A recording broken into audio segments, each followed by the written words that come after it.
ইনকিলাব মঞ্চের পক্ষ থেকে 7 দফা দাবি ঘোষণা করছি। ভারতীয় হাইকমিশনারকে তলব ও কঠোর কৈফিয়ত। অবিলম্বে ঢাকায় নিযুক্ত ভারতীয় হাইকমিশনারকে পররাষ্ট্র মন্ত্রণালয়ে তলব করতে হবে।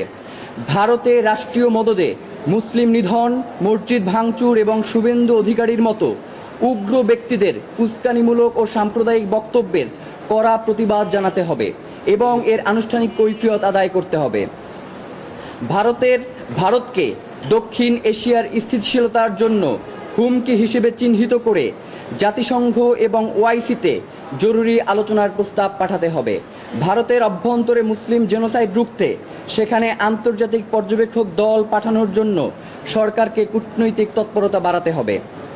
দফা 3, সীমান্তে প্রতিটি হত্যাকাণ্ডের বিপরীতে আন্তর্জাতিক মানবাধিকার আদালত এবং জাতিসংঘে ভারতের বিরুদ্ধে মামলা করতে হবে। বিএসএফকে একটি খুনি বাহিনী হিসেবে আন্তর্জাতিকভাবে চিহ্নিত করে তাদের উপর অর্থনৈতিক ও কূটনৈতিক নিষেধাজ্ঞা আরোপের দাবি তুলতে হবে। আগামী 7 জুন শুরু হতে যাওয়া জাতীয় সংসদের বাজেট অধিবেশনে ভারতের উগ্র হিন্দুত্ববাদী সহিংসতা ও সীমান্ত হত্যার প্রতিবাদে সর্বসম্মত নিন্দা প্রস্তাব গ্রহণ করতে হবে।